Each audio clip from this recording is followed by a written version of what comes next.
Assalamualaikum warahmatullahi wabarakatuh. Waalaikumsalam warahmatullahi wabarakatuh. Alhamdulillahirabbil alamin wassalatu wassalamu ala asyrofil mursalin sayyidina Maulana Muhammadin wa ala alihi wa sahbihi ajmain amma ba'du.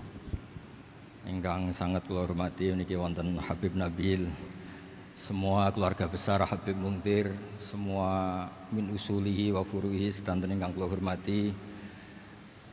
Ingkang terhormat Habib Ahmad Bahar, Habib Ja'far Al-Attas, niki wonten Profesor Nazaruddin, wonten Pak Muzani, wonten Mas Nusron sedanten ingkang kula hormati. Yang spesial, saya ini punya dua permintaan. Satu, jangan diundang lagi. Dua, saya minta maaf kalau yang ingin ngundang mohon nggak usah diteruskan. Saya akan cerita yang ilmiah. Saya terima kasih tadi sama Habib Abdullah bin Ja'far sama Ustadz Hasan Saifur Rijal. Begini, kenapa saya banyak dikutip para narasumber? Karena saya ini jenis kiai yang otoritatif. Jadi saya ini karena nggak menteri, sehingga kalau belajar itu serius sekali. Ini alhamdulillah ini ada Pak Muzani, orang yang bisa ngelantik seseorang jadi presiden. Masih punya utang satu, bisa nggak ngelantik kita jadi ahli surga? Begini nggih, kalau cerita ilmiah, nanti saya baca hadisnya. Ada kelebihan kita jadi manusia itu justru karena ketidaktahuan kita.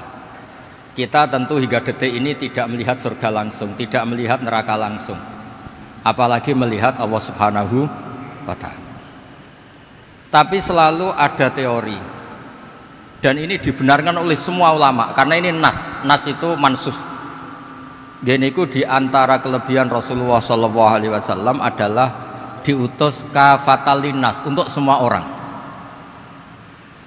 Sehingga ada orang ditanya, dengan apa kamu tahu kalau Tuhan itu satu?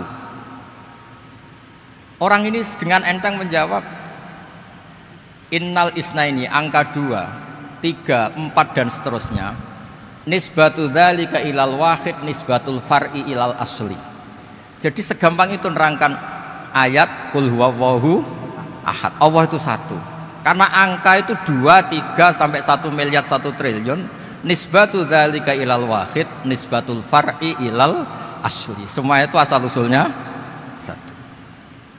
Begitu juga begitu gampangnya Syekh Nawawi Al-Bantani menerangkan. Kenapa bismillah itu dimulai ba. Huruf hijaiyah kan alif, tapi kalau bismillah dimulai dari satu ba. Ba itu ada titik satu. Anda gambar kambing, gambar apa saja, gambar Anda entah baik entah jelek, itu tetap dimulai satu titik. Nah, satu titik ini disebut nuqtatil wujud, asal usul wujud. Sebab itu kitab I'anatul Thalibin, tadi Habib Nabil cerita sanad-sanadnya Mbah Mun. Sebetulnya kalau boleh angkuh, yang berhak cerita itu saya, karena kitabnya milik saya. Tapi beliau tak kasih terus cerita, ya alhamdulillah. Ada penyambungnya gitu. Nanti tak kasih lagi beliau.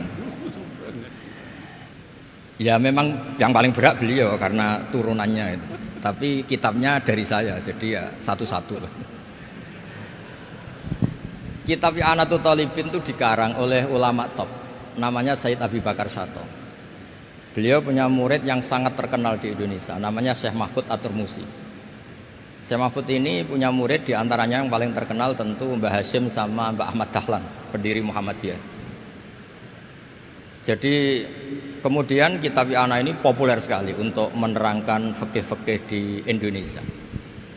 Termasuk cerita bahwa wujubul jihad itu wujubul wasail lal maqasid. Jadi jihad itu wajib, itu wujubul wasail lal maqasid. Sama cari di syarah. Sekiranya dakwah itu bisa tidak dengan jihad, dengan pengajian kayak Majelis Rasulullah, kayak Majelis Nurul Mustafa, kayak kiai-kiai kampung, itu sudah cukup karena sudah isolul maksud, orang sudah menjadi kenal Allah Subhanahu wa Ta'ala. Sebab itu ketika Sayyidina Ali diutus di beberapa peristiwa termasuk di Khaybar, Sayyidina Ali didhawuhi la ayyahdiyawu bika rajulan wahidan khairan laka min khumrin na'am. Ada satu saja yang Islam karena kamu itu lebih baik daripada kemenangan. Nah, kemudian ini supaya otoritatif menghormati masjid ini, Masjid Istiqlal, masjid yang luar biasa bersejarah. Saya baca keterbatasan kita, tapi ini menjadi kelebihan. Ini hadis di Shahihul Bukhari. Nanti sebagian materinya saya tinggal supaya ini tadi otoritatif tadi, supaya semuanya pakai sanad.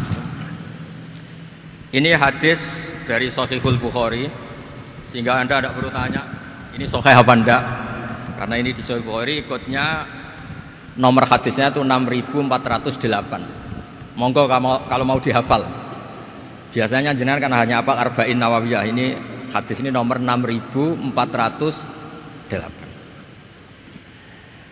Ada keterbatasan yang akhirnya menjadi kelebihan kita, yaitu kita tidak tahu Allah Subhanahu wa taala. Suatu saat para malaikat ditanya, apakah mereka yang membaca tasbih di sini, misalnya di Istiqlal ini, ngerti saya? Kata Allah. Kata malaikat, tidak tahu. Fayaqulu hal ra'auni. Qal fayaqulu la wallah ma ra'auka. Qal fayaqulu kaifa la ra'auni. Yaquluna la ra'auka kanu asyadda laka ibadatan wa asyadda laka tamjidan wa aktsara laka tasbihan. Andaikan manusia itu ngerti engkau ya Allah, maka tasbih mereka ini akan lebih dari kita. Saya beri contoh, ini terutama untuk zuriat Rasulullah SAW. Nabi itu manusia, basar, tapi lakal basar. Nabi ketika muji Allah Subhanahu wa taala ini supaya kalau sholat jenengan hayati. Misalnya pertama muji begini, lakal hamdu mil'us samawati wa mil'ul ardi. Kebanyakan di Jawa memang baca pakai rofaknya mil'u, tapi di beberapa sanad dibaca mil'a, itu urusan i'rab lah. Engkau itu saya puji seluas langit dan bumi, seluas langit dan bumi. Seluas langit dan bumi itu nggak keren, karena langit ini tetap mahsurah, as-samawat ini apapun luasnya langit itu tetap terbatas. Bumi apapun luasnya juga terbatas. Apa yang diteruskan oleh Rasulullah SAW? Wa mil'u ma syi'ta min syai'im ba'du. Dan pujian saya ini ya Allah sesuai kehendakmu, sejumlah kehendakmu. Karena ini yang tidak terbatas.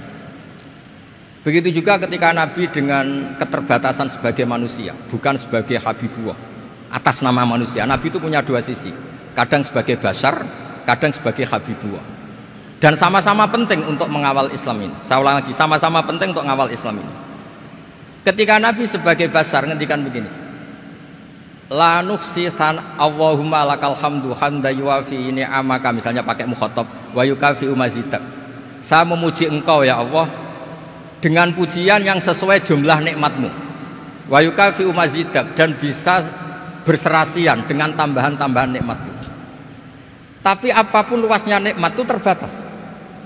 Sehingga Nabi nambahi, la ukhsi thana'an alita anta kama atneta ala nafsik. Saya muji ini tidak terhitung, sama sejumlah pujian yang engkau lakukan. La ukhsi atau la nukhsi thana'an alika anta kama atneta ala nafsik. Sehingga ini kreasi-kreasi Bani Adam yang malaikat itu tidak bisa. Saya ulang lagi, ini kreasi-kreasi Bani Adam yang bakat malaikat itu tidak bisa. Ini saya baca di kitab Fathul Bari, ini sarahnya kitab Bukhari. Kata Imam, ini saya ulang lagi, ini kata Imam Ibnu Hajar al-Asqalani, pensarah terbaik Bukhari. Jadi Sahihul Bukhari itu punya sarah paling terkenal namanya Fathul Bari. Itu gurunya Syekh Zakaria Al-Ansari. Syekh Zakaria itu dikenal sebagai Syekhul Islam. Itu berkahnya punya guru alim banget, kereng. Ibnu Hajar al-Asqalani itu kereng itu keras. Kalau muridnya tidak bisa itu keras sekali, tapi urusan ngaji saja. Terus punya murid itu pinter sekali, namanya Ibnu Hajar al-Haytami. Jadi beliau kalau mau ngaji ya susah, karena gurunya itu alim, nyuruh baca. Kalau mau ngajar ya susah, muridnya itu alim, takut salah. Jadi akhirnya pinter. Orang punya murid alim alama itu kan bingung. Makanya saya tidak suka kalau Profesor Nazar ngaji saya, nanti ngoreksi repot. Sudah gitu Islamnya beliau formal karena Menteri Agama, saya non formal. Lama-lama Islamnya beliau legal, saya ilegal. Kan jadi repot nanti. Makanya tadi tak bully, tak cocokkan. Kalau jenengan Menteri Agama sampai akhirat berarti top. Tapi kayaknya di akhirat saya yang ngelamar jadi Menteri Agama. Tidak, ini enggak penting. Ini hanya gojlokan saja supaya kelihatan bahwa menteri pun juga warga nopo Indonesia. Begini kata Ibnu Hajar Al Asqalani, ini saya baca ya supaya penghormatan saya sama Habib Umar Hafid. Saya ini baca kitab beliau khatam serius, namanya Taujihun Nabi li Mardhati Bari, yang ditulis oleh Ustadz Fahmi bin Ali bin Ubaidun. Saya baca banyak, termasuk ketika beliau punya manhaj yang tidak populer, kata beliau fala buddha antuwattina nafsaka ala annana khudamatu hadal kaun. Kamu harus yakin bahwa tugas kiai, tugas ulama itu khudamatu hadal kaun, mengkhidmati semua alam raya ini. Dan jangan pernah putus asa, misalnya melihat non muslim terus kamu putus asa, ini non muslim enggak. Bisa saja suatu saat rubbama aslama fakhsuna islamu, bisa saja dia Islam fakhsuna Islam. Nah, ini wirasah nabawiyah, karena dulu Nabi ketika dari kampung Abdi Yalil dan disakiti, malaikat Jibal itu usul supaya kampung itu dihabisi, kata Nabi apa? La bal arju ayukhrijawah min aslabihim ma ya'budu wa la yusyriku bihi syai'an. Bisa saja bapaknya masih kafir, anaknya Islam, cucu-cucunya napa? Islam. Kayak apa Nabi itu? Rojaknya Masya Allah. Nah kemudian ini kembali ke tasbih tadi. Kata Ibnu Hajar Al Asqalani, yukhadu min hadal hadis anna dzikral hasil min bani Adam a'la wa asyrafu min adzikri al hasil min al malaikah li husuli dzikril adamin ma akasratis syawaghil wa wujudis sawarif wa sudurihi fi alamil ghaibi bi khilafil malaikati fi dzalika kullih.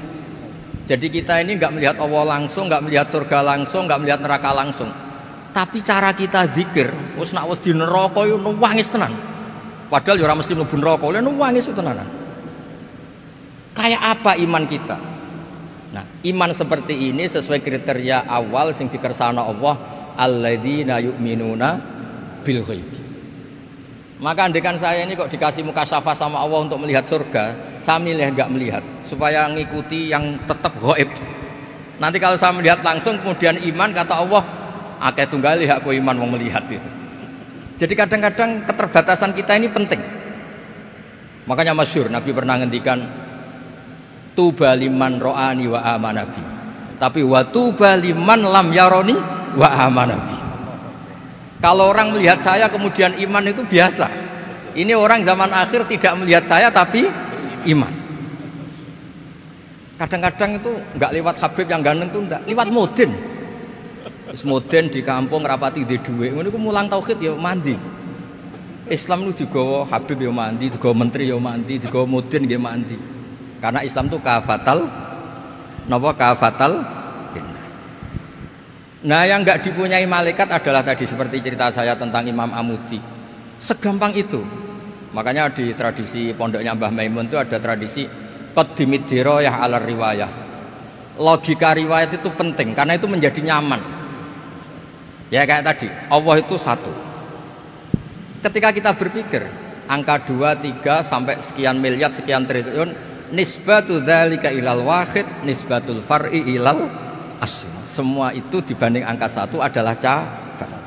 Gambar kayak apa ruwetnya, dinisbatkan asal usulnya mesti satu nuktoh, yaitu satu titik.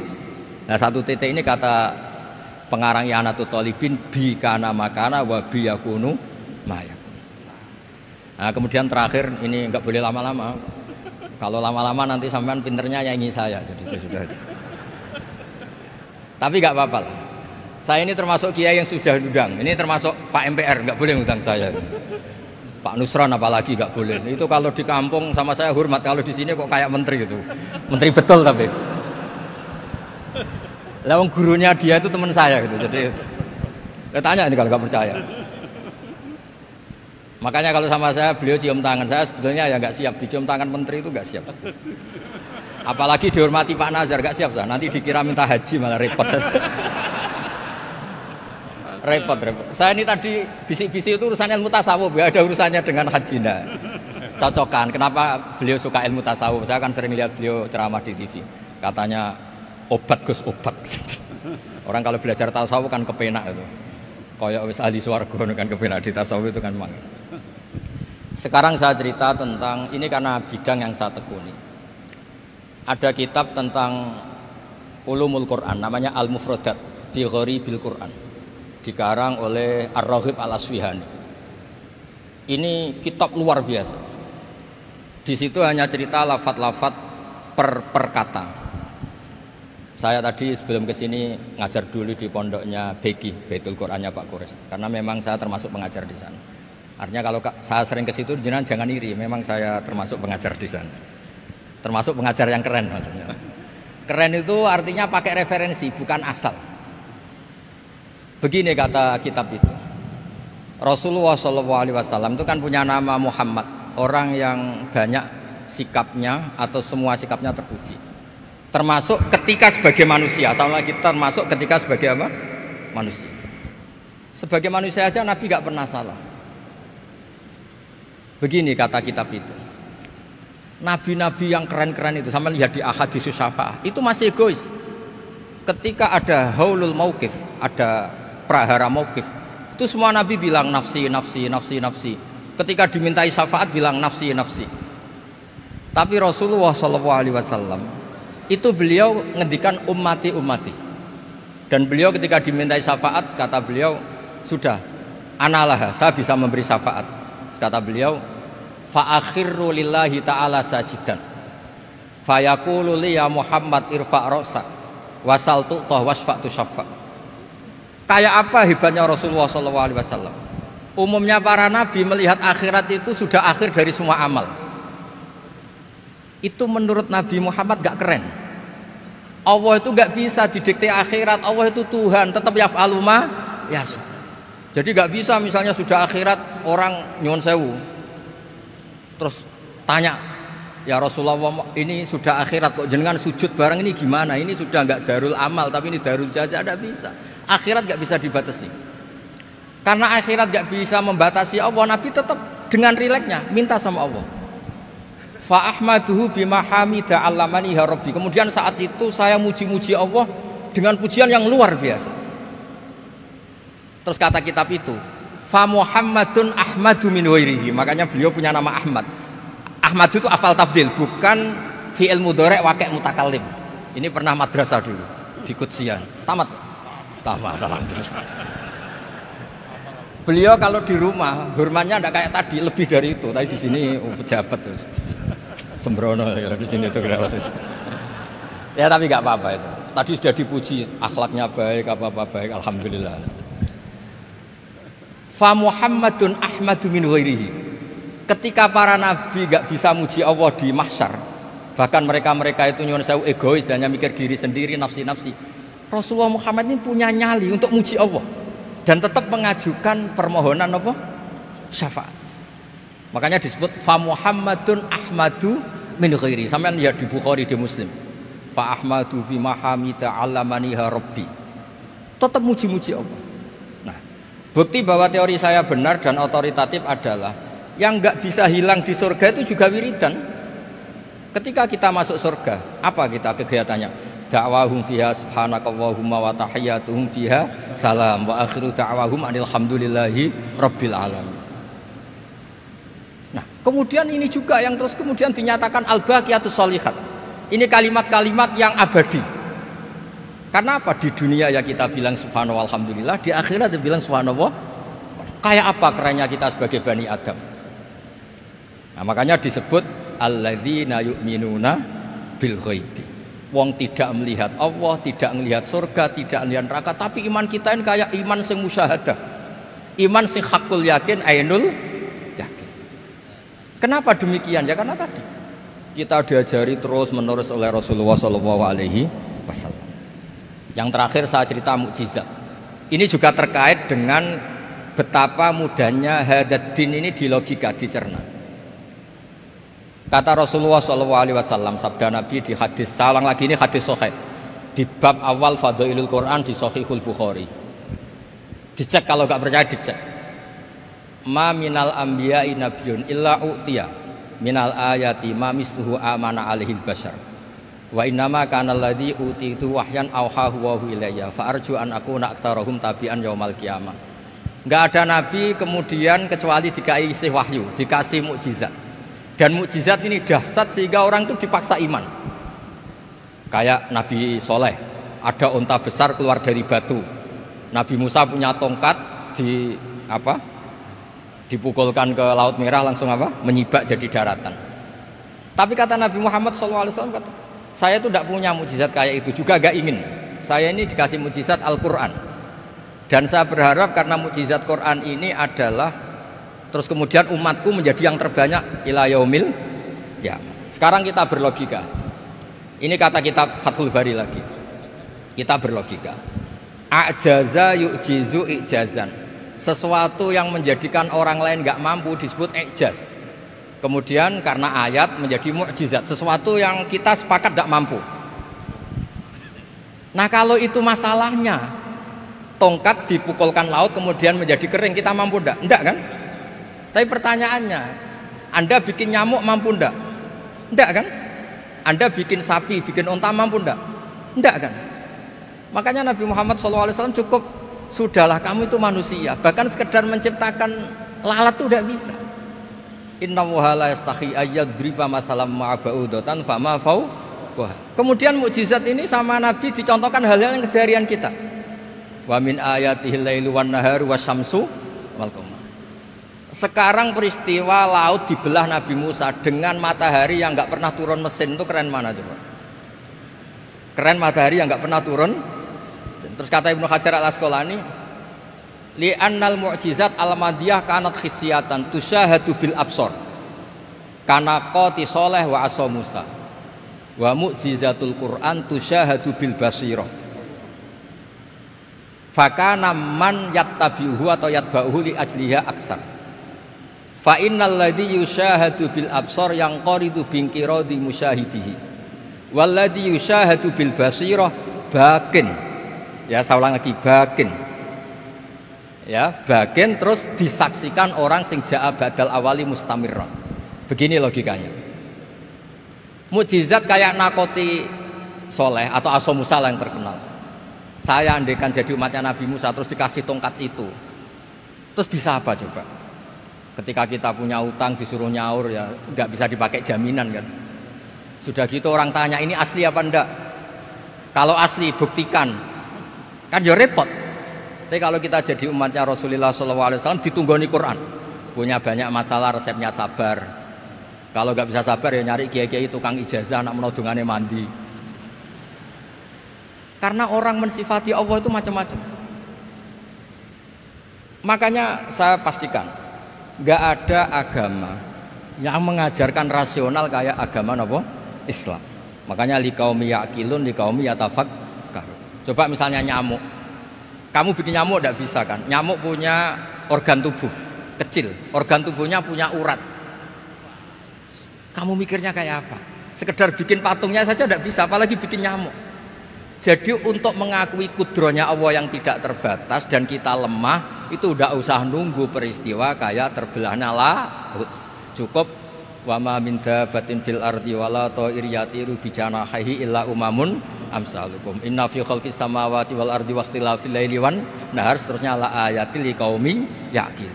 Nah, gara-gara pola yang diajarkan Nabi itu ila yaumil qiyamah orang tetap Islam karena nyaman dengan kepastian mukjizat ini baqiyah ila yaumil qiyamah.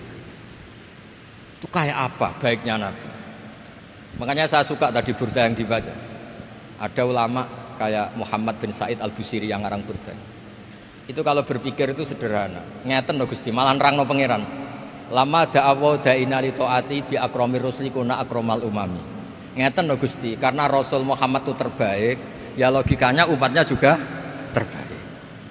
Jadi lama da'awa da'ina li ta'atihi bi akramir rusli mesti kuna akramal umami. Jadi burda ini saking manjanya sama Allah sampai bilang gini. Wala yadhiqa Rasulullah jahuka bi idzal karimu tajalla bismimun takimi. Ya Allah, engkau telah menamai Nabi engkau itu Raufur Rahim, yang penuh kasih sayang, yang sohibus syafa'ah. Maka ketika engkau ingin nyiksa kami dengan alasan engkau ini al-muntakim, dat yang bisa nyiksa orang maksiat, jenengan harus ingat ya Allah bahwa Nabi kita itu Nabi yang engkau gelari Raufur Rahim. Ya kalau gitu jangan jadi nyiksa. Terus gunanya apa digelari Raufur Rahim ra iso nyafaati gitu itu jenenge. Wala yadhiqa Rasulullah jahuka bi idzal karimu tajalla bismi muntah. Terus fa inna min judika dunya wa darrataha wa min ulumika imal lauhi wal qalam. Dan itu juga yang dibuktikan Rasulullah SAW. Sampai beliau ngendikan likulli nabiyyin da'watun mustajabah wa akhtabi da'wati syafa'atan ummati yaumal qiyamah. Semua nabi itu punya doa yang mustajab dan semuanya sudah dipakai di dunia. Tapi saya menyimpan jatah itu supaya saya tetap punya hak syafaat fi yaumil qiyamah. Terus ini bukti-bukti bahwa ilmu yang selama ini diajarkan para habaib, para kiai itu otoritatif. Saya hanya bantu jenengan memastikan kalau hadis itu sahih dimaknai oleh ulama-ulama yang kredibel. Ya, perjanjian terakhir tadi. Saya ini termasuk kiai yang sregep, tanya Mas Nusron, Pak Muzani juga pernah ke rumah saya. Meja saya itu isinya ya kitab. Habib Nabil pernah ke kamar, isinya kitab. Jadi kalau jenengan ngundang saya itu berhadap-hadapan sama hukumnya Allah, yaitu ganggu orang belajar gitu aja. Mohon ngoten mawon. Assalamualaikum warahmatullahi wabarakatuh.